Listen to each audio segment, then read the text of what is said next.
Aviation and logistics സെക്ടറിലെ ഏറ്റവും പുതിയ കോഴ്സുകളെ പറ്റിയും തൊഴിൽ സാധ്യതകളെ പറ്റിയും നമ്മളോട് സംസാരിക്കാൻ ഇന്ന് കൂടെയുള്ളത് future wings academy for training and പ്ലേസ്മെൻറ്റ്സിൻ്റെ ഡയറക്ടർ വിജയരാജാണ്. Sir, welcome.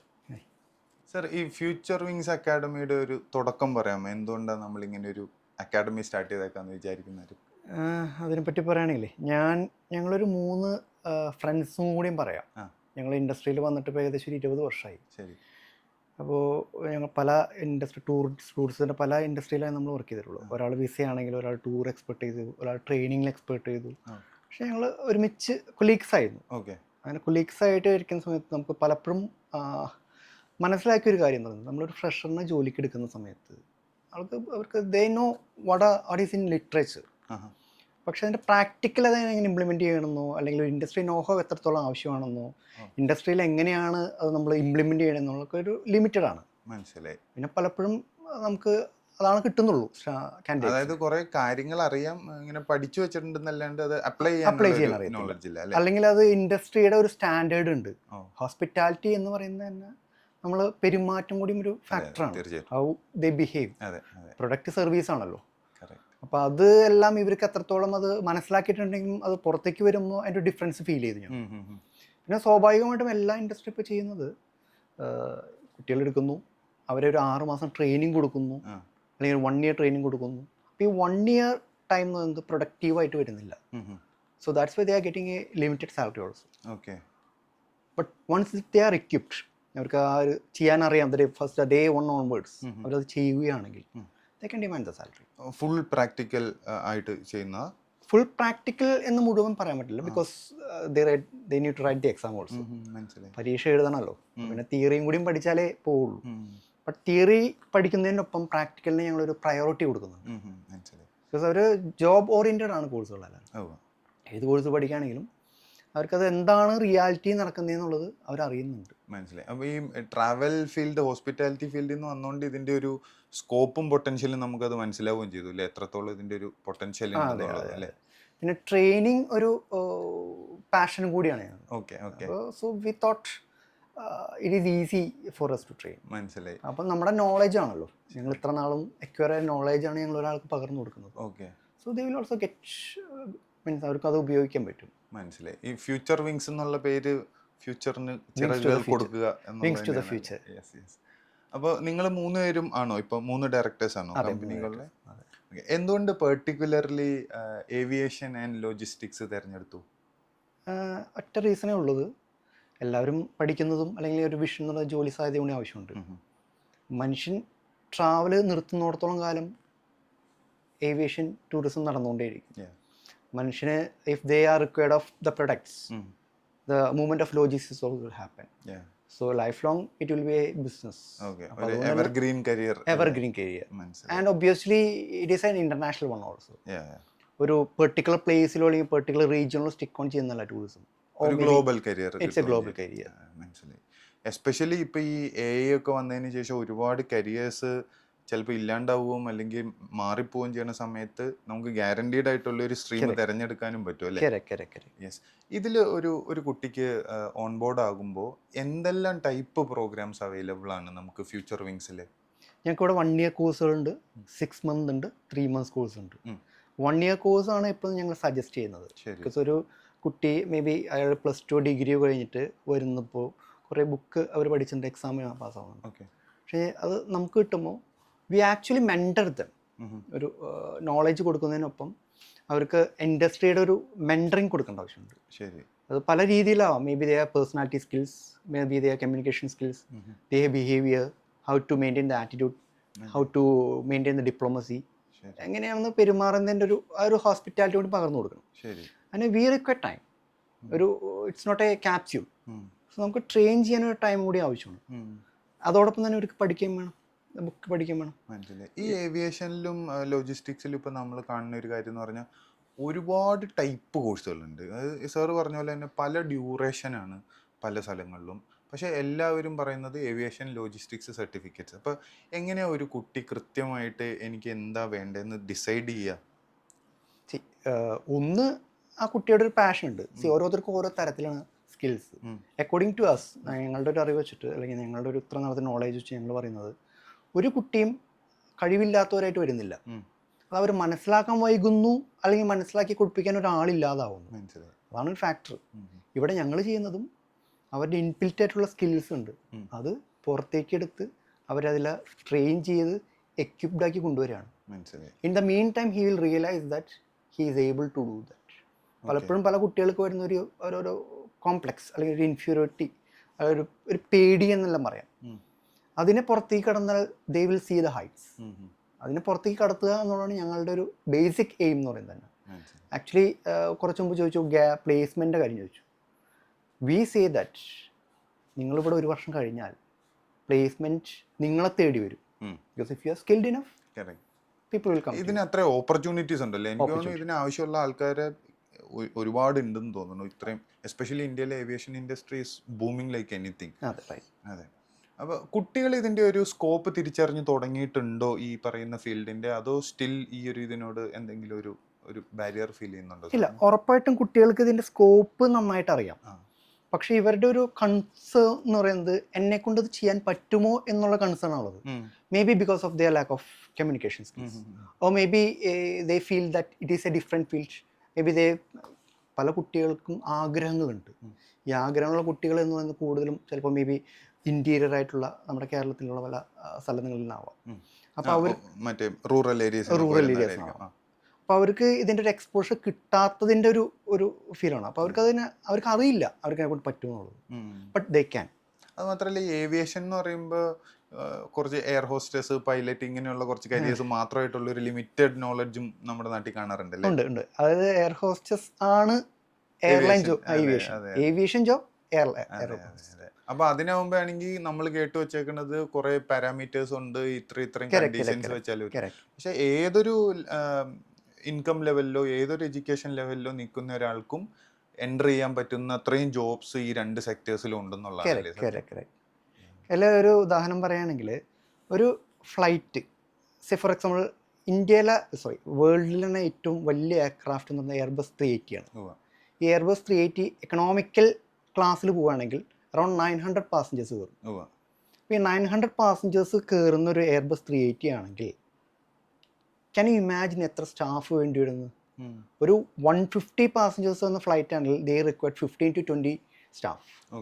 ഒരു ഫ്ലൈറ്റ് മാനേജ് ചെയ്യാൻ 15 മുതൽ 20 സ്റ്റാഫ് വരെ ആവശ്യമുണ്ട്. That the direct staffs. Indirect staffs വേറെ വരുന്നുണ്ട്. ഇത് കൂടാതെ എയർപോർട്ടിലേക്കുള്ള സ്റ്റാഫ്സ് വേണം അല്ലേ? അല്ല, എയർപോർട്ട് അടക്കമാണ് ഞാൻ പറയുന്നത്. എയർപോർട്ട് അടക്കം 15 to 20 സ്റ്റാഫ്സ് ഡയറക്റ്റ് സ്റ്റാഫ്സ്. ഇത് കൂടാതെ ലോഡിങ്, അൺലോഡിങ്, ബാഗേജ് ഹാൻഡ്ലേഴ്സ് കൊണ്ട് വേറെ ഒരു വിഭാഗം കൂടി വേണമെന്നുണ്ട്. Around 25 we can say. അപ്പോൾ ഇൻ ദാറ്റ് കേസ് A380 ആണെങ്കിൽ, എയർബസ് 380 ആണെങ്കിൽ 900 പാസഞ്ചേഴ്സ് ഉണ്ടെങ്കിൽ it is into that thing. അപ്പോൾ അറൗണ്ട് ഒരു എയർബസ് 380 തന്നെ 50 സ്റ്റാഫ് ആണെങ്കിൽ ചെന്നൈ എയർപോർട്ട് തുടങ്ങുന്ന സമയത്ത് 15 to 20 to 25 ആണ് ട്രാഫിക് ആയിരുന്നത്. ഇന്ന് ഒരു ദിവസം more than 500 നടക്കുന്നുണ്ട്. It will only increase. എനിക്ക് തോന്നുന്നു ഡേറ്റ പ്രകാരം ഇന്ത്യയിൽ എയർപോർട്ട്സിന്റെ എണ്ണത്തിൽ തന്നെ അടുത്ത 5 വർഷത്തിൽ ഭീകരമായ ഇൻക്രീസ് ആണ് വരാൻ പോകുന്നത്.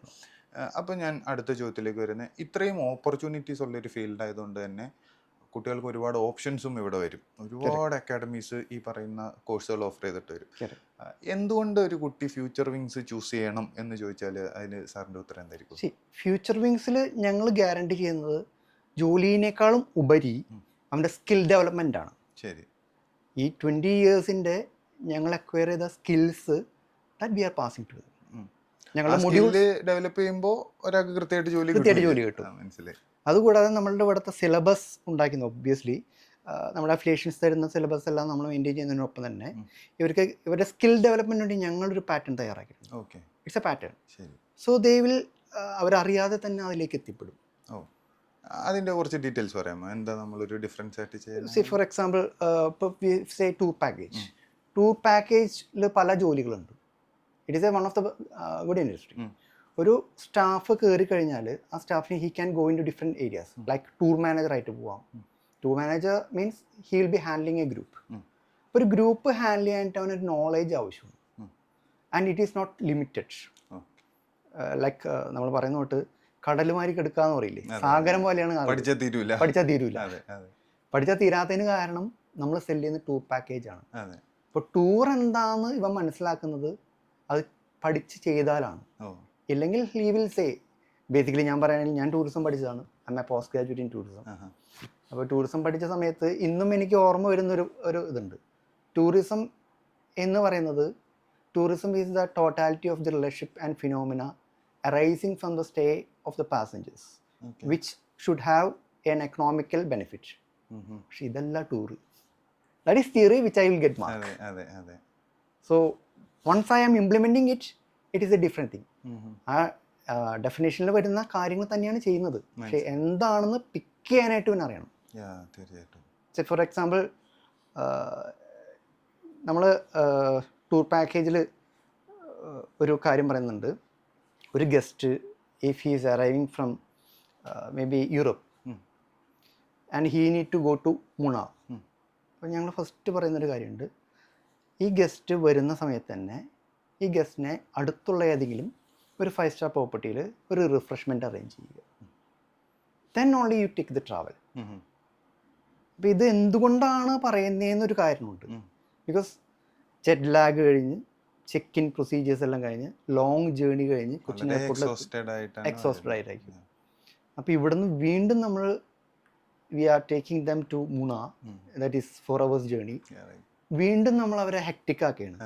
So make them comfort. അപ്പോൾ കംഫർട്ടാക്കാൻ ആ ഒരു കോൺസെപ്റ്റ് മനസ്സിൽ വന്നാലാണ്.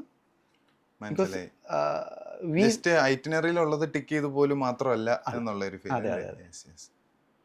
Because first if he is happy then the whole time he will be happy. Correct. Sir നമുക്കറിയാം മാർക്കറ്റിൽ ഇപ്പോൾ ഈ പറയുന്ന പോലെ ഈ സ്കോപ്പ് ഉള്ളത് കൊണ്ട് തന്നെ ഒരുപാട് ഏജൻസികൾ, അക്കാഡമികൾ ഈ കോഴ്സുകൾ എന്ന് പറഞ്ഞ് വന്നിട്ടുണ്ട്. പക്ഷേ ഈ കുട്ടികളെ ജോബ് റെഡി ആക്കുന്നതിൽ അല്ലെങ്കിൽ ഫിറ്റ് ഫോർ എ ജോബ് ആക്കുന്നതിൽ പലരും പരാജയപ്പെട്ടു പോകുന്നൊരവസ്ഥയാണ്. അതുകൊണ്ട് തന്നെ ഡിഗ്രി ഉണ്ട്, ഡിപ്ലോമ ഉണ്ട്, പക്ഷെ ജോലിയില്ല. ഇങ്ങനെയുള്ള ആൾക്കാരെ നമുക്ക് ഒരുപാട് കാണാനും പറ്റുന്നുണ്ട്. സാർ ഈ മാർക്കറ്റിൽ ഈ ഒരു ഗ്യാപ്പിനെ എങ്ങനെയാ ഒന്ന് അനലൈസ് ചെയ്യാൻ ശ്രമിച്ചിട്ടുണ്ടോ? കുട്ടികൾ ഒരു കാര്യം എന്ന് പറയുന്നത്, ഒരു സ്റ്റുഡൻറ്റ് ഒരു കോഴ്സിന് ജോയിൻ ചെയ്യണമെങ്കിൽ അയാൾ ആ കോഴ്സ് ഇഷ്ടപ്പെട്ട് വരുന്നത് തന്നെയാണ്, അല്ലെങ്കിൽ ജോലി പ്രതീക്ഷിച്ച് വരുന്നത് തന്നെയാണ്. അപ്പോൾ എന്തുകൊണ്ട് ജോലി കിട്ടുന്നില്ല എന്നൊരു ചോദ്യം ഇപ്പോൾ ചോദിച്ചതിൻ്റെ മറുപടി എന്ന് വെച്ചാൽ, ഈ കുട്ടി ഇഷ്ടത്തോടി വന്നിട്ട് ആ ഇഷ്ടത്തിനെ നമ്മൾ ഡെവലപ്പ് ചെയ്ത് കൊണ്ടുവരണം. ആ ഇഷ്ടം ഡെവലപ്പ് ചെയ്ത് കൊണ്ടുവരാൻ വേണം. അവന് അതിൻ്റെ റിയാലിറ്റി മനസ്സിലാക്കി കൊടുക്കുകയും വേണം. ഡ്രീമും റിയാലിറ്റിയും തമ്മിൽ കുറച്ച് ഡിഫറൻസ് ഉണ്ട്. പക്ഷേ ഡ്രീം തന്നെ അച്ചീവ് ചെയ്യാം. പക്ഷെ അതിന് ആ ഒരു പേസ് ഉണ്ട്, ആൾ പോകേണ്ട ഒരു വഴികൾ. ആ വഴിയെ മനസ്സിലാക്കി കൊടുത്തു കഴിഞ്ഞാൽ ഈസി ആയിട്ട് ആ ഒരു വ്യക്തിക്ക് ജോലിയിൽ കയറാൻ പറ്റും. പിന്നെ പലപ്പോഴും കുറച്ച് മുമ്പ് പറഞ്ഞ അതേ പോയിന്റ് പറയുകയാണെങ്കിൽ കോൺഫിഡൻസ് ആണ് പ്രധാന ഘടകം. എനിക്കത് ചെയ്യാൻ പറ്റുമെന്ന് എനിക്ക് കോൺഫിഡൻസ് ഉണ്ടെങ്കിൽ എനിക്കത് പറ്റും. അപ്പോൾ എനിക്കത് പറ്റില്ല എന്നൊരു തോന്നൽ വരുത്താതെ ആണ് നമ്മളിവിടെ കോഴ്സ് ചെയ്യുന്നത്. അത് എത്രത്തോളം അതിലൊരു അക്കാഡമിക് റോൾ ഉണ്ട്? ഈ പറയുന്ന പോലെ അക്കാഡമിക് തന്നെയല്ലേ അതിൽ പ്രധാനപ്പെട്ട റോൾ വരുന്നത്? അക്കാഡമിക് എന്ന് പറഞ്ഞു കഴിഞ്ഞാൽ when we talk about academics, കുട്ടികൾക്കും ഒരു കോൺസെപ്റ്റ് ഉണ്ട്. ഒന്ന് വരിക, ക്ലാസ്സിൽ കയറുക, പഠിക്കുക, പരീക്ഷ എഴുതുക. അതിലുപരിയായിട്ട് കുറച്ച് കാര്യം കൂടിയുണ്ട്. ഫോർ എക്സാമ്പിൾ, ഒരു വ്യക്തിക്ക് he can reach the heights എന്ന് ഞാൻ കുറച്ച് മുമ്പ് പറഞ്ഞു. If he want to reach the heights, he want to acquire the knowledge plus ആ എക്സ്പോഷറും കൂടി വേണം. ഫോർ എക്സാമ്പിൾ, ഇന്ന് പലപ്പോഴും നമുക്ക് മനസ്സിലാക്കേണ്ട ഒരു കാര്യമുണ്ട്, ടേബിൾ എറ്റിക്കറ്റ്സ്. ടേബിൾ എറ്റിക്കറ്റ്സ് എന്താണെന്ന് ചോദിച്ചു കഴിഞ്ഞാൽ പലപ്പോഴും ദേ ആർ നോട്ട് അവെയർ. കാരണം ഒരു ഫോർ എക്സാമ്പിൾ, സ്പൂൺ വെക്കുന്നതിന് സ്ഥലമുണ്ട്, ഫോക്ക് വെക്കുന്നതിന് സ്ഥലമുണ്ട്. അപ്പം നമുക്ക് തോന്നാം സ്പൂൺ ഫോക്ക് എടുത്ത് ഉപയോഗിച്ചാൽ പോലെ. പക്ഷേ that is table etiquettes. Recently ഞാനൊരു article വായിക്കുന്നുണ്ടായിരുന്നു. ഇന്തോനേഷ്യയിൽ in a hotel there are 2 restaurants. One for Europeans, one for Asians, and especially for Indians. Why എന്നൊരു ക്വസ്റ്റ്യൻ ചോദിച്ചപ്പോൾ അതിനൊരു മറുപടി കിട്ടിയത്, they make noise. Indians make noise while they are having food. ഇപ്പോൾ table tickets, ഈ table tickets എന്ന് പറഞ്ഞ simple thing ആണ്. ഇങ്ങനെ എത്രയോ സ്റ്റാൻഡേർഡ്സും കാര്യങ്ങളും ഉണ്ടാവും. മനസ്സിലായി. ഇത് പലപ്പോഴും കൃത്യമായിട്ട് പറഞ്ഞു കൊടുക്കുന്നതിൽ ഈ അക്കാഡമികളും ഇൻസ്റ്റിറ്റ്യൂഷൻസും പാളിപ്പോകുന്നത് കൊണ്ടായിരിക്കുമോ കുട്ടികൾക്ക് ജോബ് റെഡി ആവാത്തതിൻ്റെ ഒരു കാരണം? ഇതിലിപ്പോൾ ചോദ്യത്തിൽ എന്നോട് ചോദിച്ച ചോദ്യം പറഞ്ഞു കൊടുക്കുക, ഞങ്ങളോട് പറഞ്ഞു കൊടുക്കാറില്ല. We make them to do, മനസ്സിലായി. We make them to do and we demonstrate our self. Okay. See for example ഇവിടെ കയറുന്നൊരു കുട്ടിക്ക് ഞങ്ങൾ പലതരത്തിലുള്ള എക്സ്പോഷറിന് വേണ്ടിയിട്ട് പല ആക്ടിവിറ്റികൾ വയ്ക്കുന്നുണ്ട്. അതിലൊരു ആക്ടിവിറ്റിയാണ് ഇവിടുത്തെ ഏതെങ്കിലും ഒരു 5 സ്റ്റാർ ഹോട്ടലിൽ ഒരു ദിവസത്തെ ലഞ്ച്. ഓക്കെ, ഈ ലഞ്ച് കയറുന്ന സമയത്ത് വേറെ ഒരു റെസ്റ്റോറൻറ്റിൽ കയറിയാൽ അറിയാം പല കോഴ്സുകളുണ്ട്. First course, second course, third course. Normally it is 3 course. May be we can go for 5 course. ഇപ്പോൾ 5 course dinner or 3 course dinner. ഇത് എന്താണെന്ന് വെച്ച് കഴിഞ്ഞാൽ നമ്മളത് ചെയ്താലേ അറിയുള്ളൂ. ആദ്യം എന്തെടുക്കണം, നീ ആദ്യം എന്ത് കഴിക്കണം, അതാണ് കോഴ്സ് എന്ന് പറയുന്നത്. മെയിൻ കോഴ്സിന് മുമ്പ് എന്ത് കോഴ്സ്. സോ ഇത് if they want to know they should have it, they should go through it. അല്ലാതെ ഇതിൻ്റെ ഇയാൾ ഇതിനെ മറികടക്കത്തില്ല. മനസ്സിലായി. ഈ ഏവിയേഷൻ സെക്ടറിലേക്ക് വരുന്ന ഒരു കുട്ടിക്ക് മേ ബി ഒരു +2 ശേഷം വരുന്ന അല്ലെങ്കിൽ ഒരു ഡിഗ്രിക്ക് ശേഷം വരുന്ന ഒരു കുട്ടീനെ സംബന്ധിച്ചിടത്തോളം എന്തെല്ലാം തൊഴിൽ സാധ്യതകളാണ് ഈ ഫീൽഡ് കൊടുക്കുന്നത്? ഏവിയേഷനിൽ പഠിക്കുകയാണെങ്കിൽ ഒന്ന് there is a job in the air, there is a job in the land. Okay. Land പറയുകയാണെങ്കിൽ ഒരു കസ്റ്റമർ വന്നിറങ്ങുമ്പോൾ മുതൽ he's taking care of the airport staff. അല്ലെങ്കിൽ മീറ്റ് ആൻഡ് ഗ്രീറ്റ് വരുന്നുണ്ട്. First they will be meet and greet, they can show the way. Then check in counters വരുന്നുണ്ട്. Check in കൗണ്ടേഴ്സിൽ ഒരു കസ്റ്റമറിന് വേണ്ട ബോർഡിങ്ങിന് ആവശ്യമായ സഹായങ്ങൾ ചെയ്തു കൊടുക്കുക, ആവശ്യമായ ഡീറ്റെയിൽസ് എടുക്കുക. എയർലൈൻ ഏവിയേഷൻ നിഷ്കർഷിക്കുന്ന ചില റൂൾസ് ആൻഡ് ലോസ് ഉണ്ട്, അത് ശരിയാണോ എന്ന് നോക്കുക, ഡോക്യുമെൻറ്റേഷൻ ശരിയാണോ എന്ന് നോക്കുക. ഇതെല്ലാം കഴിഞ്ഞ് ബാഗേജ് നോക്കുക, ബാഗേജെല്ലാം നോക്കിയിട്ട് വേണം തന്നെ കയറ്റി വിടാൻ. അപ്പോൾ അതിൽ തന്നെ നാല് പേരോളം വർക്ക് ചെയ്യുന്നുണ്ട് ഒരു പർട്ടിക്കുലർ സ്റ്റാഫിന് വേണ്ടിയിട്ട്. ദെൻ ബാഗേജ് ഹാൻഡ്ലേഴ്സ് വരുന്നുണ്ട്. ഇതിനേക്കാൾ ഉപരി വലിയൊരു ജോലിക്ക് സാധ്യത.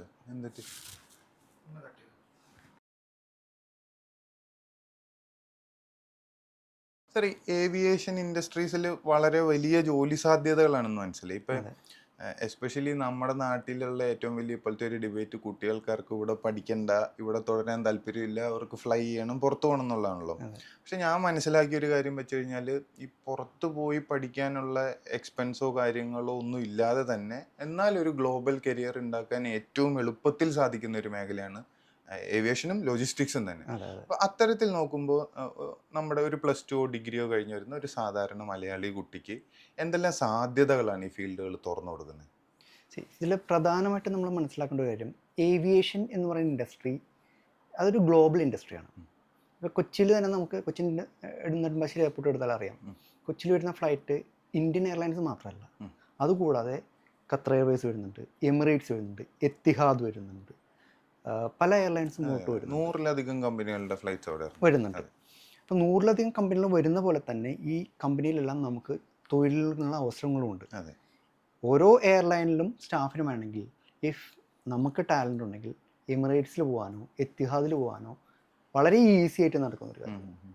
കാരണം സ്റ്റാഫ് എല്ലാവർക്കും ആവശ്യമാണ്. ഇപ്പോൾ എത്തിഹാദ് പോലുള്ള എയർലൈൻസിലൊക്കെ കയറുകയാണെങ്കിൽ നമുക്ക് may be they will B giving opportunity in around the world. കാരണം ഇവരുടെ നെറ്റ്വർക്ക് എന്ന് പറയുന്നത് തന്നെ ഓൾമോസ്റ്റ് 120 കൺട്രീസിൽ ഇവർക്ക് നെറ്റ്വർക്ക് ഉണ്ട്. 120 രാജ്യത്തും നമുക്ക് ജോലി സാധ്യതയുണ്ട് എന്നാണ് നമ്മൾ മനസ്സിലാക്കുന്നത്. അപ്പോൾ ഓരോ എയർലൈൻസിലും സ്റ്റാഫിന് വേണം, ഓരോ രാജ്യത്തും സ്റ്റാഫിന് വേണം. സേ ഫോർ എക്സാമ്പിൾ ചിലപ്പോൾ എയർലൈൻസ് നമുക്ക് എത്തിഹാദിൽ കിട്ടിക്കഴിഞ്ഞാൽ നമുക്ക് പോസ്റ്റിംഗ് കിട്ടുക ചിലപ്പോൾ മേ ബി ലണ്ടനിലാവാം, അല്ലെങ്കിൽ may be it will be in Ireland, or may be it will be in somewhere in European country, അല്ലെങ്കിൽ ഏഷ്യൻ കൺട്രി ആവാം. ഇതൊരിക്കലും നമ്മളെ ലിമിറ്റഡ് ആക്കുന്നില്ല. നമുക്ക് കേരളം വിട്ട് കേരളം എന്ന് മാത്രം ചിന്തിക്കാതെ അല്ലെങ്കിൽ ഇന്ത്യ എന്ന് മാത്രം ചിന്തിക്കാതെ you will be thinking globally. And മറ്റൊരു കാര്യം എന്ന് പറയുന്നത് നമുക്കും പല രാജ്യങ്ങൾക്കും ജോലി ഇവർ തന്നെ മാറ്റം കിട്ടാം. ട്രാൻസ്ഫേഴ്സ് കിട്ടാം. ഫ്യൂച്ചർ വിങ്സിലേക്ക് അഡ്മിഷൻ ആയിട്ട് വരുന്ന ഒരു കുട്ടി, അയാളുടെ മുമ്പിൽ പല ഓപ്ഷൻസ് ഉണ്ടല്ലോ. ഇപ്പോൾ നമ്മൾ തന്നെ പല കോഴ്സുകൾ പ്രൊവൈഡ് ചെയ്യുന്നുണ്ട്. ഒരു കുട്ടിയുടെ ഏതാണ് റൈറ്റ് കോഴ്സ് എന്നുള്ളത് നമ്മൾ എങ്ങനെയാണ് ആ കുട്ടീനെ ഹെൽപ്പ് ചെയ്ത് കൊടുക്കുന്നത്? ഇവിടെ ഇരിക്കുന്ന ഓരോ സ്റ്റാഫും ട്രെയിൻഡ് ആണ്, എക്സ്പീരിയൻസ്ഡ് ആണ്. ഒരു കുട്ടി വരുന്ന സമയത്ത് നമുക്ക് അഡ്മിഷൻ കൗൺസിലറുടെ മുന്നിൽ വരികയാണ്. ഈ അഡ്മിഷൻ കൗൺസിലർ ഈ കുട്ടിയുടെ ഓരോ ക്വാളിറ്റിയും മനസ്സിലാക്കിയിട്ട് ആ കുട്ടിക്ക് വേണ്ട കോഴ്സ് ഹെൽപ്പ് ചെയ്യാൻ തയ്യാറായിട്ടുള്ള കൗൺസിലേഴ്സാണ് ഇവിടെ ഉള്ളത്. ടീം തന്നെ ഈ കുട്ടീനെ മനസ്സിലാക്കാൻ ശ്രമിക്കുന്നുണ്ട്. ആ ആ കുട്ടിയുടെ സ്കില്ലും ആപ്റ്റിറ്റ്യൂഡും ഒക്കെ അല്ലേ? ആ കുട്ടിക്ക് സ്കിൽ ചിലപ്പോൾ മേ ബി നേരത്തെ പറഞ്ഞോട്ട് ആ കുട്ടിക്ക് അറിയാത്ത സ്കിൽസ് ആവാം. അത് ഞങ്ങൾ പല ആപ്റ്റിറ്റ്യൂഡിലൂടെ പല ക്വസ്റ്റ്യൻസിലൂടെ ഞങ്ങൾ തിരിച്ചറിഞ്ഞ് ആ കുട്ടിക്ക് പറഞ്ഞു കൊടുക്കുന്നുണ്ട്. ഇവിടുത്തെ ഒരു രീതി അങ്ങനെയാണ്. അത് ആദ്യം കൗൺസിലേഴ്സ് കാണുന്നു, കൗൺസിലേഴ്സ് കണ്ടതിന് ശേഷം ഒരു മാർക്കറ്റിംഗ് ഹെഡ് ഉണ്ട്, അദ്ദേഹം കാണുന്നു, അതിനുശേഷം സെൻട്രൽ ഹെഡ് കാണുന്നു. ഈ 3 പേരെ കണ്ടതിൽ കൂടെ കുട്ടി ഈ മീറ്റിംഗ് കഴിഞ്ഞിറങ്ങുമ്പോഴേക്കും കുട്ടിക്ക് ഉറപ്പായിരിക്കും ഞാൻ ഏത് കോഴ്സ് എടുക്കുന്നതെന്ന കാര്യത്തിൽ വളരെ തെളിഞ്ഞ ഒരു തീരുമാനം ഉണ്ടായിരിക്കും. കാരണം അങ്ങനെയാണ് നമ്മുടെ അവിടുത്തെ കൗൺസിലിംഗ് രീതി വരുന്നത്. തീർച്ചയായിട്ടും. അപ്പോൾ അവർക്ക് ഇതിൻ്റെ കരിയർ ഓപ്പർച്യൂണിറ്റീസിനെ പറ്റി, ഭാവി സാധ്യതകളെ പറ്റി എല്ലാം കൃത്യമായ ഒരു ക്ലാരിറ്റി നമ്മൾ കൊടുക്കുന്നുണ്ടാവും. ക്ലാരിറ്റി കൊടുക്കുന്നുണ്ടോ? ഓക്കെ. ഇനി നമ്മുടെ ക്ലാസ്സിൻ്റെ ഒരു എക്സ്പീരിയൻസ് പറയാമോ സാർ? അതിനുശേഷം എങ്ങനെയാണ് നമ്മുടെ ഒരു ക്ലാസ് റൂം സെഷൻസ് അല്ലെങ്കിൽ ഈ ഒരു കോഴ്സിൻ്റെ ഒരു ജേർണി എങ്ങനെയായിരിക്കും? ഒരു കുട്ടി ഇവിടെ അഡ്മിഷൻ എടുത്തു കഴിഞ്ഞാൽ നമ്മൾ ഫസ്റ്റ് ബാച്ച് തുടങ്ങുന്ന സമയത്ത് ഈ 2 വീക്സ് ഓറിയൻറ്റേഷൻ പ്രോഗ്രാംസ് ആണ് നടക്കുന്നത്. ഓറിയൻറ്റേഷൻ എന്ന് വെച്ചാൽ മേ ബി വരുന്ന കുട്ടി ഡിഗ്രി എക്കണോമിക്സ് പഠിച്ച ആളാകാം, അല്ലെങ്കിൽ മേ ബി സോഷ്യോളജി കഴിഞ്ഞതാവാം, ഫിസിക്സ് കഴിഞ്ഞതാവാം. ഇവർ വരുന്നത് ഒരു പുതിയൊരു സ്ട്രീമിലേക്ക് ഇവരുടെ ഡ്രീമായിട്ടാണ് വരുന്നത്. അപ്പോൾ ആ ഡ്രീമായിട്ട് വരുമ്പോൾ നമ്മളൊരു സിസ്റ്റമായിട്ട് മനസ്സിലാക്കി മുന്നോട്ട് പോകണം. അതിന് ആദ്യത്തെ 15 days ഓറിയൻറ്റേഷനാണ്. ഈ ഓറിയൻറ്റേഷൻ ഏറ്റവും വലിയ പ്രത്യേകത എന്ന് പറയുന്നത് ഇൻഡസ്ട്രിയിൽ ഇന്ന് ജോലി ചെയ്യുന്ന പല ഹയറപ്സിലിരിക്കുന്ന മാനേജറിയൽ പൊസിഷൻ, ഡയറക്ടർ പൊസിഷനിലിരിക്കുന്ന പല വ്യക്തികളായിരിക്കും ഇവിടെ ഒരു ഓറിയൻറ്റേഷൻ കൊടുക്കുന്നത്. ഇൻഡസ്ട്രി എക്സ്പേർട്സ് ആയിരിക്കും. It will be from airline field, it will be from airport field, it will be from hotel field, it will be from tourism field. അതിൻ്റെ ഒരു കാര്യം കൂടി പറയുകയാണെങ്കിൽ ഈ network, industry network is much with us. ഇതിൻ്റെ ഒരു 20 വർഷത്തെ experience കൊണ്ട് നമ്മൾ ഗെയിൻ ചെയ്തതല്ലേ. അതുകൂടാതെ തന്നെ നമ്മുടെ ഒരു ഇതിൻ്റെ ഡയറക്ടറായിട്ടുള്ള mister Ravikumar my Kerala tour operators അസോസിയേഷൻ്റെ ചീഫ് പാട്രൺ കൂടിയാണ്. അപ്പോൾ ഇതെല്ലാം it is coming to the students also. അപ്പോൾ ഓരോ നോളജ് കിട്ടുന്നതും ഒരു ഫ്യൂച്ചർ വിങ്സ് എന്ന് പറയുന്ന അക്കാഡമിയുടെ പുറത്തുനിന്നും they are coming to the. കൂടാതെ ഈ ഓറിയൻറ്റേഷൻ്റെ സമയത്ത് they will be going some industry exposure, like an airport visit or like a hotel visit, like a yacht, maybe yacht, അല്ലെങ്കിൽ ഒരു കണ്ടെയ്നർ ടെർമിനൽ, അങ്ങനെ പല സ്ഥലത്തും ഈ ഓറിയൻറ്റേഷൻ്റെ കൂടെ അവരെ കൊണ്ടുപോകുന്നുണ്ട്. അതിന് റീസൺ അവർ ആ റിയാലിറ്റി അല്ലെങ്കിൽ അവരുടെ ജോലി എങ്ങനെ നടക്കുന്നത് നേരിട്ട് കണ്ട് മനസ്സിലാക്കുന്നതാണ്. നമുക്കൊരു പ്രത്യേകത ഉണ്ടല്ലോ, വായിച്ച് മനസ്സിലാക്കുന്നതും കണ്ട് മനസ്സിലാക്കുന്നതും ടോട്ടലി ഡിഫറെൻറ്റ്. ഇനി വളരെ മലയാളി ഓറിയൻറ്റഡ് ആയിട്ടുള്ള ഒരു ചോദ്യം ചോദിക്കുകയാണ്. ഇത് പഠിച്ചാൽ എന്താണ് ഫിനാൻഷ്യലി ഒരാളുടെ opportunities in terms of salary? Financial opportunity എനിക്ക് ലിമിറ്റ് ചെയ്ത് പറയാൻ പറ്റില്ല, അതാണ് എൻ്റെ ഫാക്ട്. ഓക്കെ. നമുക്ക് എയർപോർട്ടിൽ ജോലിയിൽ ഏറ്റവും പ്രാധാന്യമുള്ളൊരു ജോലി, ഗ്രൗണ്ട് സർവീസിൽ ഏറ്റവും പ്രാധാന്യമുള്ളൊരു, ഫ്ലൈറ്റിൽ പ്രാധാന്യം ചോദിച്ചാൽ എല്ലാവർക്കും അറിയാം ക്യാപ്റ്റനാണ്, ക്യാപ്റ്റൻ ഓഫ് ദി ഫ്ലൈറ്റ്. പക്ഷേ എയർപോർട്ടിൽ ആരാണ് ഏറ്റവും പ്രാധാന്യം അർഹിക്കുന്നത് വെച്ചാൽ അത് പലപ്പോഴും പല ആൾക്കാർക്ക് അറിയില്ല. ഫ്ലൈറ്റ് ഡെസ്പാച്ചർ, അല്ലെങ്കിൽ ഗ്രൗണ്ട് ഡെസ്പാച്ചർ ഇങ്ങനെയും വിളിക്കാം. ഫ്ലൈറ്റ് ഡെസ്പാച്ച് ചെയ്യുന്ന ആൾ വളരെ സിമ്പിളായിട്ട് പറഞ്ഞു കഴിഞ്ഞാൽ, പക്ഷേ ജോലി he is responsible everything. Like ഇത് ഇടയിലൊന്നും ചോദിക്കാൻ പറ്റുമോ? എനിക്കൊരു എക്സാമ്പിൾ കാണിക്കാൻ പറ്റുമോ? അങ്ങനെയാണ് ഞാൻ കുറച്ചുകൂടി ഈസി ആയിട്ട് പറയാം. ഇപ്പോൾ പറഞ്ഞാൽ മതിയല്ലേ? ഫ്ലൈറ്റ് ഡെസ്പാച്ചർ എന്താണ്? ഈ ഫ്ലൈറ്റ് ഡെസ്പാച്ചർ എന്ന് വെച്ച് കഴിഞ്ഞാൽ, ഒരു ഫ്ലൈറ്റ് എന്ന് പറയുന്നത് കിലോ കണക്കിന് വെയിറ്റ് ഉണ്ട്, അല്ലെങ്കിൽ kilo may be it is in tons of wait flight മാത്രം. ഇനി ഇതിൻ്റെ ഉള്ളിൽ ഓരോ പാസഞ്ചേഴ്സ് ഉണ്ട്. ഒരു പാസഞ്ചറിൻ്റെ വെയിറ്റ് ആയിട്ടാണ് ഫ്ലൈറ്റ് കണക്കാക്കുക, ഈ ഫ്ലൈറ്റ് ഡെസ്പാച്ചർ കണക്കാക്കുക. A passenger is 75 kg to 85 kg. A child is 30 kg to 35 kg. Normal. പിന്നെ ബാഗേജ് ഉണ്ട്. പലർക്കും അറിയാം ഫ്ലൈറ്റിൽ ബാഗേജ് ലിമിറ്റഡ് ആണ്. ഒരു ടിക്കറ്റിന് 20 kg. വൈ? റീസൺ എന്താണ്? റീസൺ ആ ഫ്ലൈറ്റിന് ക്യാരി ചെയ്യുന്ന ബാഗേജിന് ഇത്ര ടൺസേ പറ്റുള്ളൂ. They divide it on the number of the passengers. And there is one thing, പലപ്പോഴും നമുക്ക് ഫ്ലൈറ്റിൽ കയറി കഴിഞ്ഞാൽ ചിലപ്പോൾ നമുക്ക് തന്നെ ഒരു അത്ഭുതം തോന്നാം. നമുക്ക് ഫ്ലൈറ്റ് സീറ്റ് നമ്പർ തരും. ഈ seat number say for example 250 aircraft പാസഞ്ചേഴ്സിൻ്റെ എയർക്രാഫ്റ്റാണെന്ന് വിചാരിക്കുക. നമ്മൾ അകത്ത് കയറുമ്പോൾ ചിലപ്പോൾ may be it will be only 75 passengers, ചിലപ്പോൾ may be in off season ഉണ്ടാവാം. അപ്പോൾ ഇതിൽ പലരും പറയുന്നേക്കാം ഒരു സീറ്റിൽ ഞാൻ മാത്രമേ ഉള്ളൂ എന്ന് പറയും. ഒരാൾ ഫ്രണ്ടിലിരിക്കും, ഒരാൾ ബാക്കിലിരിക്കും, ഒരാൾ നടുക്കിരിക്കും, ഇങ്ങനെ ഇരിക്കുന്നത്.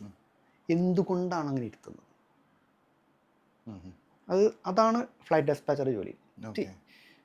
ഒരു ഫ്ലൈറ്റ് ടൺസ് ഉണ്ട്, ബാഗേജ് ടൺസ് ഉണ്ട്.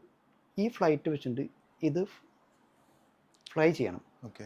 It has to take off. ഇത്രയും വെയിറ്റാണ് എടുക്കുന്നത്. ഈ വെയിറ്റ് എങ്ങനെയാണ് പോകുന്നത്? ഫോർ എക്സാമ്പിൾ സിമ്പിളായിട്ട് മനസ്സിലാക്കാൻ ഒരു കാര്യം പറയാം. ഇതൊരു ഫ്ലൈറ്റ് ആണെന്ന് വിചാരിച്ചാൽ ഈ ഫ്ലൈറ്റിന് ഈ ഭാഗമാണ് നമ്മൾ ഫ്യൂസലേജ് എന്ന് പറയും. ഈ ഫ്യൂസലേജിൻ്റെ ഉള്ളിലാണ് ബാഗേജ് എല്ലാം ഇരിക്കുന്നത്. ഇതിന് സെൻറ്റർ ഓഫ് ഗ്രാവിറ്റി ഉണ്ട്. ഈ സെൻറ്റർ ഓഫ് ഗ്രാവിറ്റി തീരുമാനിക്കുന്നത് ഫ്ലൈറ്റ് ഡെസ്പാച്ചറാണ്. ഈ സെൻറ്റർ ഓഫ് ഗ്രാവിറ്റിയിൽ ഇയാൾ പറയും എവിടെ ഇരുത്തണം എന്ന് തീരുമാനിക്കും, ബാഗേജ് എവിടെ വെക്കണം എന്ന് തീരുമാനിക്കും. എന്തുകൊണ്ട് എന്ന് വെച്ച് കഴിഞ്ഞാൽ സെൻറ്റർ ഓഫ് ഗ്രാവിറ്റി കറക്റ്റ് അല്ലെങ്കിൽ ഒന്നില്ലെങ്കിൽ നോസ് ഇടിക്കും, ഇല്ലെങ്കിൽ ടെയിൽ ഇടിക്കും ഫ്ലൈറ്റ് ടേക്ക് ഓഫ് ചെയ്യുന്ന സമയത്ത്. What is centre of gravity? Let me say this will be the centre of gravity. ഇതാണ് സെൻറ്റർ ഓഫ് ഗ്രാവിറ്റി. പക്ഷെ സെൻറ്ററിലല്ല. My finger is not in the center, but this is center of gravity. Now let me show you another thing. If I remove this top, center of gravity മാറും. Center of gravity മാറും. അപ്പോൾ ഞാൻ വിരൽ ഇവിടെ തന്നെ വയ്ക്കുകയാണെങ്കിൽ it will fall down. So this is, ഇതാണ് ഒരു ഫ്ലൈറ്റ് ഡെസ്പാച്ചർ ചെയ്യുന്നത്. ഒരു ഫ്ലൈറ്റിനെ അതിൻ്റെ വെയിറ്റ് കറക്റ്റായിട്ട് ഡിസ്ട്രിബ്യൂട്ട് ചെയ്യുക, സെൻറ്റർ ഓഫ് ഗ്രാവിറ്റി മെയിൻറ്റെയിൻ ചെയ്യുക. ഇതിലൊരു കാര്യം കൂടിയും പറയുകയാണെങ്കിൽ ഫ്യൂവൽ അടിക്കുന്നുണ്ട്. ATF എന്നാണ് ഈ ഫ്യൂവലിന് പറയുന്നത്, എയർലൈൻ ടർബൈൻ ഫ്യൂവൽ. ഈ ഫ്യൂവൽ ഇരിക്കുന്നത് 2 വിങ്സിലാണ്, പിന്നെ ടെയിലുണ്ട്. 2 ഫ്ലൈ ചെയ്യുന്ന സമയത്തുള്ള വെയിറ്റ് ആയിരിക്കില്ല ലാൻഡ് ചെയ്യുമ്പോൾ, because fuel is used by for engine. അപ്പോൾ ഫ്യൂവൽ കത്തിത്തീരുമ്പോൾ വെയിറ്റ് സ്വാഭാവികമായിട്ടും കുറയും. സ്വാഭാവികം സെൻറ്റർ ഓഫ് ഗ്രാവിറ്റി മാറും. അപ്പോൾ അതെങ്ങനെ മെയിൻറ്റെയിൻ ചെയ്യുന്നു വെച്ച് കഴിഞ്ഞാൽ അതിനാണ് ടെയിലുള്ള fuel, which is called as ballast fuel. മുൻകാലങ്ങളിൽ ഈ ബല്ലാസ്റ്റ് ഫ്യൂവൽ കടലിൽ ഒഴുക്കി കളയാറാണ്. പക്ഷെ ഇപ്പോൾ it is will be used. അപ്പോൾ ഈ ടെയിലുള്ള fuel it will be pump to again to the wings. So weight will be balance. അപ്പോൾ ഇത് ബാലൻസ് ചെയ്യുന്നതും ഇതിൻ്റെ കാൽക്കുലേഷൻ ചെയ്യുന്നതും ആ വ്യക്തിയാണ് ഞാൻ flight despatch. And the salary, കുറച്ച് മുമ്പ് സാലറി വെച്ചു. എമിറേറ്റ്സ് പോലുള്ള ഫ്ലൈറ്റിൽ ദുബായിൽ വർക്ക് ചെയ്യുന്ന ഒരാളുടെ salary it is from 10 to 15 lakhs in a month. ഇങ്ങനെ എത്ര പൊസിഷൻസ് വേറെ ഉണ്ടാവും അല്ലേ? ഫ്ലൈറ്റ് ഡെസ്പാച്ചർ തന്നെ പല പൊസിഷൻസ് ഉണ്ടാവും. ഓരോ എയർലൈൻസിനും may be number of the aircraft അനുസരിച്ച് for Emirates we can say that maybe 15 or 20 flight dispatcher will be in one airport, because n number of aircraft are coming to Dubai, Emirates. Likewise ഓരോ എയർലൈൻസും flight ഡെസ്പാച്ചർ ഉണ്ട്. മനസ്സിലായി. And that position can be achieved only gradually. നമ്മുടെ years of experience ഇതിൽ ആവശ്യമാണ്. Because he is responsible for the flight. ഈ flight dispatcher എന്ന് പറയുന്ന ഒരു പൊസിഷനിലേക്ക് എത്താൻ നമ്മളുടെ കോഴ്സുകളിൽ കൂടെ പോകുന്ന ഒരു കുട്ടിക്ക് പോസിബിൾ ആണ്. Okay. On the way of his journey, once എയർപോർട്ടിൽ ജോലി കിട്ടിക്കഴിഞ്ഞാൽ ഈ ഫ്ലൈറ്റ് ഡെസ്പാച്ചറിലെ പൊസിഷനിലേക്ക് എത്താനായിട്ട് he has to go through different test exams also, which is conducted by the airport authorities. മനസ്സിലായി. ഈ കോഴ്സിൽ ലിമിറ്റഡ് ആവരുത്, because he to improve his knowledge, improve his experience. ഇപ്പോൾ സാർ പറഞ്ഞ പോലെ this is financially very promising. ഈ career financially promising ആണ്. Global opportunities ഉണ്ട്. അത് മാത്രമല്ല നമ്മുടെ കുട്ടികൾ ഇപ്പോൾ ആഗ്രഹിക്കുന്ന ഒരു ലൈഫ് സ്റ്റൈലും കൂടെ നമ്മുടെ ഈ ഇൻഡസ്ട്രി പ്രൊവൈഡ് ചെയ്യുന്നുണ്ട് അല്ലേ? Better life style. അതിനൊരു റീസൺ എന്ന് പറയുന്നത് നമ്മൾ it is one of the exposed industry. And it is of the glamorous industry. And ഒരു റൂറൽ ഏരിയ എന്നൊരു student he is getting in to airport and he will be meeting politicians, actors, actresses, that an number of people who is in the public. ഇവരൊക്കെ direct interaction ആണ്. For example ചെറുപ്പകാലത്തൊക്കെ മോഹൻലാലിനെ സംസാരിക്കുന്നത് എൻ്റെ ഒരു ആഗ്രഹമായിരുന്നു. അപ്പോൾ മോഹൻലാലിനെ സംസാരിക്കണം എന്നുള്ള ആഗ്രഹം അത് നടക്കില്ല എന്ന് നമ്മൾ വിചാരിച്ചാൽ ഹായ് കാണിക്കുന്ന ഒരു സമയത്തും അത് മാറി ടൂറിസം ഇൻഡസ്ട്രിയിൽ വന്നതിന് ശേഷം, because will be calling us for packages. For example ഒരു IAS എടുത്ത ഒരാൾക്ക് if you want to travel he will be speaking with the person. അതെ. ബിക്കോസ് എന്നാലാണ് നമുക്ക് ആളുടെ ഇഷ്ടങ്ങളും അനിഷ്ടങ്ങളും താല്പര്യങ്ങളും എല്ലാം തിരിച്ചറിയാൻ പറ്റും. അപ്പം നമ്മൾ സംസാരിക്കുന്ന ഒരു ഇൻഡസ്ട്രി അല്ലെങ്കിൽ നമ്മൾ ഇടപഴകുന്ന ഒരു ഇൻഡസ്ട്രി എന്ന് പറയുന്നത് അത് കൾച്ചർ വൈസ് എല്ലാം ഡിഫറെൻ്റ് ആണ്. May be one customer will from Arab, the other my B from Mexico, the other person will be from Africa. So ഇവരുടെ കൾച്ചറിൽ ഞാൻ മനസ്സിലാക്കുന്നു, ഇവരോട് സംസാരിക്കുമ്പോൾ അവരുടെ ഒരു എക്സ്പോഷർ എനിക്ക് തിരിച്ചറിയാൻ പറ്റുന്നു. അവരുടെ കൾച്ചർ എന്ന് പറയുമ്പോൾ നമുക്ക് ഡ്രസ്സ് ആവാം, സംസാര രീതി ആവാം, ലാംഗ്വേജ് ആവാം. These all things I'm getting through. ഇതെല്ലാം ഞാൻ അക്വയർ ചെയ്യാണ്, ഞാൻ അറിയാതെ അക്വയർ ചെയ്തു. And maybe I will be getting transfer to Mexico for working in the airlines for 2 years. So I will be living the. So അവിടെ എനിക്ക് വേറൊരു culture വരുന്നു. അതെ, ഒരു ഗ്ലോബൽ സിറ്റിസൺ ആവാനുള്ള ഒരു ഓപ്പർച്യൂണിറ്റിയും കൂടെയാണ് അല്ലേ ഈ ഇൻഡസ്ട്രി കൊടുക്കുന്നത്. ഫ്യൂച്ചർ വിങ്സിലെ കുട്ടികൾക്ക് പ്രൊവൈഡ് ചെയ്യുന്ന സർട്ടിഫിക്കേഷൻസിനെ പറ്റി ഒരു ഐഡിയ തരാമോ? ഞങ്ങൾ പറഞ്ഞ പോലെ നമുക്കൊരു കുട്ടിക്ക് സ്കില്ല് പോലെ തന്നെ ഒരു ആവശ്യമാണ് സർട്ടിഫിക്കറ്റ്. ഇപ്പോൾ സർട്ടിഫിക്കറ്റിന് ഒരു വാലിഡിറ്റി, അതും പ്രയോറിറ്റി ഉള്ള സാധനമാണ്. നമുക്ക് സർട്ടിഫിക്കേഷൻ ഒരുപാട് സർട്ടിഫിക്കേഷൻസ് ഉണ്ട്. പക്ഷേ പ്രയോറിറ്റി സർട്ടിഫിക്കേഷൻ അല്ലെങ്കിൽ അവർക്കൊരു ഗുണം, നാളെ ഈ സർട്ടിഫിക്കറ്റ് കൊണ്ട് മേ ബി അവർ പുറത്ത് പോയാലും അവർക്ക് ഉപയോഗിക്കാൻ പറ്റണം. അതിന് വേണ്ടിയിട്ട് ഫ്യൂച്ചർ വിങ്സ് ഇൻ്റർനാഷണൽ സർട്ടിഫിക്കേഷൻ കൊടുത്തിട്ടുണ്ട്, നാഷണൽ സർട്ടിഫിക്കേഷൻ കൊടുത്തിട്ടുണ്ട്. നാഷണൽ സർട്ടിഫിക്കേഷൻ പറയുകയാണെങ്കിൽ നമ്മൾ NSDC, national skill development council, അവരായിട്ട് നമ്മൾ അഫിലിയേറ്റഡ് ആണ്. അതുപോലെ തന്നെ റീജിയണൽ RSDC ആയിട്ടും അഫിലിയേറ്റഡ് ആണ്, റീജിയണൽ സ്കിൽ ഡെവലപ്മെൻറ്റ് കൗൺസിൽ. ഇത് രണ്ടും എന്തിനാണെന്ന് വെച്ച് കഴിഞ്ഞാൽ more the certificates more the chances to get the job. ഇതുകൂടാതെ 2 ഇൻ്റർനാഷണൽ അഫിലിയേഷൻസാണ്. ഒന്ന് കാനഡയിൽ നിന്നാണ് skill development council of Canada, പിന്നെ UKAQ, അത് നമ്മൾ ലണ്ടൻ ബേസ്ഡാണ് അഫിലിയേഷൻ. ഇത് എന്തിനാ എന്ന് വെച്ച് കഴിഞ്ഞാൽ ഒരു കുട്ടി ഒരിക്കലും അവൻ്റെ കരിയർ ഇന്ത്യയിൽ നിന്ന് തന്നെ നിർത്തുന്ന ഒരിക്കലും താല്പര്യപ്പെടാത്ത കാലമാണ് ഇപ്പോൾ. അതുകൂടാതെ ആൾക്ക് ട്രാൻസ്ഫർ കിട്ടാം. അപ്പോൾ ഒബ്വിയസ്ലി ഇൻ്റർനാഷണൽ അഫിലിയേഷൻസ് ഉണ്ടെങ്കിൽ ഒബ്വിയസ്ലി ആൾക്ക് ഹെൽപ്പ് ചെയ്യും. അപ്പോൾ നമ്മുടെ അടുത്ത് നിന്ന് പഠിച്ചിറങ്ങുന്ന ഓരോ കുട്ടിയും ഇന്റർനാഷണലി ജോബ് റെഡി ആയിട്ടാണ് ഇറങ്ങുന്നതെന്ന് നമ്മൾ ഉറപ്പുവരുത്തണം. അവരുടെ പ്ലേസ്മെന്റിന് വേണ്ടിയിട്ട് നമ്മൾ എന്തെല്ലാം സപ്പോർട്ടുകൾ ചെയ്ത് കൊടുക്കാറുണ്ട്? ഓരോ കുട്ടിക്കും മിനിമം 3 ഇൻ്റർവ്യൂവിലും, ഏറ്റവും മിനിമം 3 ഇൻ്റർവ്യൂവിലും കിട്ടും. ഓക്കെ. പക്ഷേ ഈ 3 ഇൻ്റർവ്യൂവിൻ്റെ ആവശ്യമില്ല, ഫസ്റ്റ് ഇൻ്റർവ്യൂവിൽ തന്നെ ഇയാൾ പാസ്സാവും. പക്ഷേ V tell them will give 3 interviews minimum. പിന്നെ ഇൻ്റർവ്യൂസ് എന്ന് പറയുമ്പോൾ പല കമ്പനീസിലും ഞങ്ങൾക്ക് HR ഡിപ്പാർട്ട്മെൻറ്റ് കൂടി ഉണ്ട്. HR ഡിപ്പാർട്ട്മെൻറ്റ് ഓൾറെഡി നമ്മളുടെ സ്റ്റൈൽ ഓഫ് ഫ്യൂച്ചർ വിങ്സിൻ്റെ എങ്ങനെയാണ് പഠന രീതി എന്നും ഫ്യൂച്ചർ വിങ്സ് എങ്ങനെയാണ് കുട്ടികളെ ട്രെയിൻ ചെയ്യുന്നതെന്നും നമ്മൾ അവരുടെ ആയിട്ടൊരു ഡിസ്കഷനിലൂടെ HR ഡിപ്പാർട്ട്മെൻറ്റ് കൺവിൻസ് ചെയ്തിട്ടുണ്ട്. അപ്പോൾ ഓരോ ഇൻ്റർവ്യൂവിൻ്റെ മുമ്പും ഈ കമ്പനികൾക്കും അറിയാം ഫ്യൂച്ചർ വിങ്സിലെ കുട്ടികൾ എങ്ങനെയാണ് ട്രെയിൻഡ് എന്നുള്ളത്. So that is also factor. Because നമ്മൾ ഓരോ സിലബസ് ക്രിയേറ്റ് ചെയ്യുന്ന സമയത്തും ഞങ്ങളുടെ ഓരോ കമ്പനീസിൻ്റെ പല ആൾക്കാരെ കൺസൾട്ട് ചെയ്തിട്ടാണ് നമ്മൾ സിലബസ് ക്രിയേറ്റ് ചെയ്തത്. So we understand their requirement, also we understand from our experience we understand the requirements of the industry ആണ് സിലബസ് ക്രിയേറ്റ് ചെയ്തിരിക്കുന്നത്. ഇനി നമുക്ക് ലോജിസ്റ്റിക്സിനെ പറ്റി 1-2 കാര്യങ്ങളും കൂടെ ചോദിക്കാം. ലോജിസ്റ്റിക്സിൽ സാറ് കാണുന്ന ഭാവി സാധ്യതകൾ എന്താണ്? എസ്പെഷ്യലി ഇപ്പം നമുക്കൊരു ലേമൻസ് പെർസ്പെക്റ്റീവിൽ നോക്കിക്കഴിഞ്ഞാൽ നമ്മളിപ്പോൾ ഒരു ഇന്ത്യൻ മാർക്കറ്റിൽ കാണുന്നത് almost every big players are coming in. അവർക്ക് വെയർ ഹൗസിങ്സ്, ലോജിസ്റ്റിക്സ് എന്നൊക്കെ പറയുന്നത് ഹ്യൂജ് എക്സ്പാൻഷൻ നടക്കുന്നുണ്ട്. ഗ്ലോബലിയും എനിക്ക് തോന്നുന്നു അത് അങ്ങനെ തന്നെയാണ്. എന്തെല്ലാം സാധ്യതകളാണ് ലോജിസ്റ്റിക്സ് മേഖല ഒരു വിദ്യാർത്ഥിക്ക്, ഒരു കുട്ടിയുടെ മുന്നിൽ തുറന്നിടുന്നത്? ലോജിസ്റ്റിക്സ് എന്ന് പറയുമ്പോൾ അത് ഒരു ചെറിയ കാര്യത്തിൽ ഒതുങ്ങി നിൽക്കുന്നില്ല, അതിൽ ഒരുപാട് കാര്യങ്ങൾ വരുന്നുണ്ട്. ഒരു പ്രൊഡക്റ്റ് ഉണ്ടാക്കുന്നത് മുതൽ അത് കസ്റ്റമറുടെ കയ്യിലെത്തുന്നത് വരെ ലോജിസ്റ്റിക്സിലൂടെ കടന്നു പോകും. ഒരുപാട് സ്റ്റേജസ് ഉണ്ട്.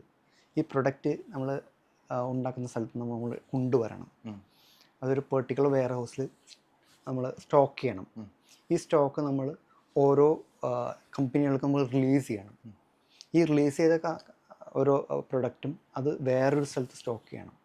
ഇന്നിപ്പോൾ നമുക്ക് തന്നെ അറിയാം, കേരളത്തിലെ കാര്യം എടുത്തു കഴിഞ്ഞാൽ തന്നെ ഇവിടെ ഒരുപാട് സൂപ്പർ മാർക്കറ്റുകൾ വരുന്നുണ്ട്. ഏറ്റവും വലിയ സൂപ്പർ മാർക്കറ്റ് ലുലുവിൻ്റെ വെയർ ഹൗസ് ഇരിക്കുന്നത് തന്നെ അറൗണ്ട് 30 ഏക്കേഴ്സിന് മേലുള്ള സ്ഥലത്താണ്. 30 ഏക്കേഴ്സിന് മേലുള്ള സ്ഥലത്ത് ഇവർ സ്റ്റോക്ക് ചെയ്യുന്നു. അത്രയും ജോലിക്കാരും വരുന്നുണ്ട്. ഇനി ഇതുകൂടാതെ മറ്റൊരു കരിയറാണ് ലോജിസ്റ്റിക്സിൽ, വേറൊരു കരിയറാണ് നമുക്ക് എയർ കാർഗോ. ദുബായിൽ താമസിക്കുന്ന വ്യക്തി രാവിലെ എഴുന്നേറ്റ് മാർക്കറ്റിൽ പോയാൽ നല്ല ഫ്രഷ് ആയിട്ടുള്ള വാഴ ഇല കിട്ടും, വാഴയുടെ കുടപ്പൻ കിട്ടും. ഇതെങ്ങനെ കിട്ടുന്നു? ഇവിടുന്ന് കൃത്യസമയത്ത് അത് അവിടെ എത്തണം അല്ലേ? കൃത്യസമയത്ത് അവിടെ എത്തണം. അതായത് നമ്മുടെ നാട്ടിൽ നിന്ന് ഈ വാഴക്കൂമ്പ്, അതെ. ഈ വാഴക്കൂമ്പ് വെട്ടി ഇത് 3-4 മണിക്കൂറിനുള്ളിൽ അവിടെ എത്തുന്നു. എങ്ങനെ സാധിക്കുന്നു? Air cargo. മറ്റൊരു ഓപ്പർച്യൂണിറ്റിയാണ് എയർ കാർഗോ. അപ്പോൾ എയർ കാർഗോയിൽ ജോലി കിട്ടാമെന്ന സെയിം ലൈക്ക് എയർലൈൻസിലെ ജോലി പോലെ ലോജിസ്റ്റിക്സിൽ എയർ കാർഗോ വരുന്നത്. മനസ്സിലായി. ലോജിസ്റ്റിക്സിൽ നമ്മൾ ഫ്യൂച്ചർ വിങ്സ് എന്തെല്ലാം കോഴ്സുകളാണ് പ്രൊവൈഡ് ചെയ്യുന്നത്? ഡിപ്ലോമ കോഴ്സ് വരുന്നുണ്ട്, സർട്ടിഫിക്കറ്റ് കോഴ്സ് വരുന്നുണ്ട്. സാർ, ഞാനിവിടെ വന്നപ്പോൾ കണ്ടതെന്ന് പറഞ്ഞാൽ വളരെ വൃത്തിയിൽ വളരെ ഫ്യൂച്ചർ ഓറിയൻറ്റഡ് ആയിട്ട് ഉണ്ടാക്കിയിരിക്കുന്ന ഒരു ക്യാമ്പസാണ് ഞാൻ ഇവിടെ കണ്ടത്. ഈ പറയുന്ന പോലെ ജസ്റ്റ് ഒരു നെയിം സേക്കിന് വേണ്ടിയിട്ട് കോഴ്സ് പഠിക്കാന്നല്ലാണ്ട് ഒരു എക്സ്പീരിയൻസ് തന്നെ പ്രൊവൈഡ് ചെയ്യാൻ ഇവിടെ ശ്രദ്ധിച്ചിട്ടുണ്ടെന്ന് ഞാൻ കണ്ടിട്ടുണ്ട്. എന്തുകൊണ്ടായിരിക്കും സാർ അങ്ങനെ ഒരു വിഷനായിട്ട്? ഈ ക്യാമ്പസിനെ പറ്റി ഒന്ന് പറയാമോ, ഇവിടെയുള്ള ഫെസിലിറ്റീസ്? ഞങ്ങൾ ഒരു ട്രെയിനിങ് സെൻറ്റർ ആരംഭിക്കണമെന്ന് വിചാരിച്ചു. എറണാകുളത്ത് തന്നെ തുടങ്ങുന്നതിന് താല്പര്യം. ഒരുപാട് സ്ഥലങ്ങൾ പോയി കണ്ടു. അപ്പം ഞങ്ങളുടെ ഒരു വിഷൻ എന്ന് പറയുന്നത് ക്യാമ്പസ് ആയിരിക്കണം. ഇപ്പോൾ നിങ്ങൾ കണ്ടത് മനസ്സിലാകും, ഇത് നമുക്കൊരു 4500 മേലെ സ്ക്വയർ ഫീറ്റ് വരുന്ന ക്യാമ്പസാണ്. ഇവിടെ 3 നിലയിൽ ഒറ്റ ബിൽഡിങ്ങിൽ വർക്ക് ചെയ്യുന്നതാണ്. ഇവിടെ കുട്ടികൾക്കായിട്ട് 5 ക്ലാസ് റൂംസ് വരുന്നുണ്ട്, ലാബ് വരുന്നുണ്ട്, ഓരോ സ്റ്റാഫിന് ഇരിക്കാനായിട്ട് സ്റ്റാഫ് റൂംസ്, ഇതുകൂടാതെ ഇവർക്ക് കഫറ്റേരിയ സ്പേസ് വരുന്നുണ്ട്.